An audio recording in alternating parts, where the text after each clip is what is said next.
The Diary of a Certified Psychopath. Off the crank. Mobile desk duty. Pray tell me, how is it possible to move from position number 22 in a queue to the front, but take almost 3,000 lethargically paced, though still Apple-certified plods, and over a trio of aimless kilometres around publicly owned coastal pathways to do so?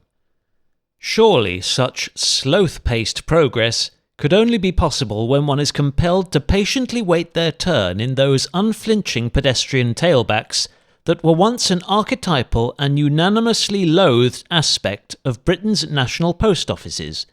before hordes of exasperated snail mailers began printing their knockoff labels on Epson-certified inkjet paper, then depositing pre-weighed and paid letters or parcels into secure lockers outside registered drop-off points or their nearest surviving pillar box. If the above scenario doesn't answer the question, then perhaps these stationary trains of human traffic are those which are still occasionally encountered coiling twice around one's block on the global launch date of Sony's next revolutionary games console,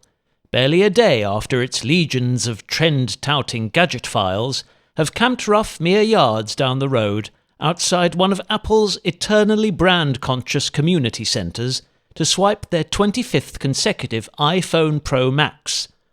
Or maybe we're talking about those crawling processions of all-access day pass holders, snaking through that rat's maze of railings emanating from the ghost trains, galley ships and roller coasters at planet Earth's most popular theme parks.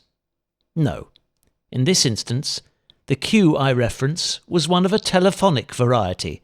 consisting of 21 other disgruntled council taxpayers, whose calls were of equal importance to the single human advisor who'd been appointed to field those frequent inquiries which couldn't be resolved by visiting the organisation's website and reading 500 pages of irrelevant information before paying whatever fee happened to be on their bill. After deciphering the correct 20-digit combination for evading every one of the automated receptionist's communicative dead ends,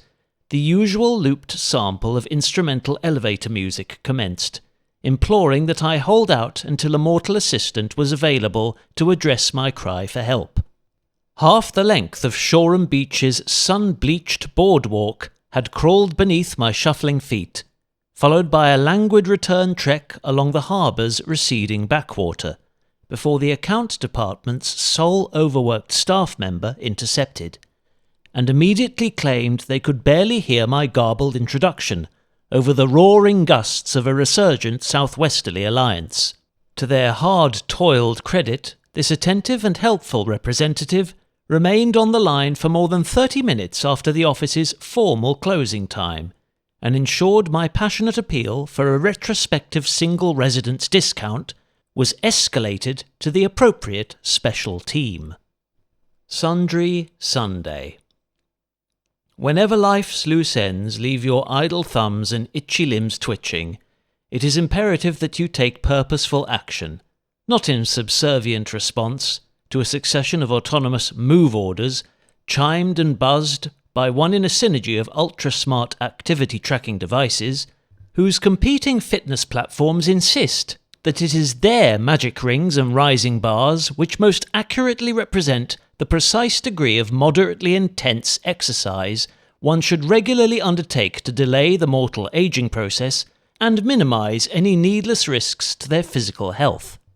Instead, one's reason to react with animated conviction under such sedentary circumstances should stem from a natural desire to claim their daily allowance of tariff-free oxygen, which remains in surprisingly liberal, albeit unseasonably blustery supply along central Sussex's breeze-battered coast,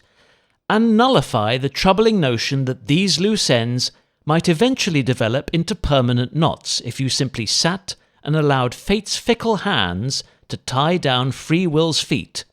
then brick up reality's unlocked doors.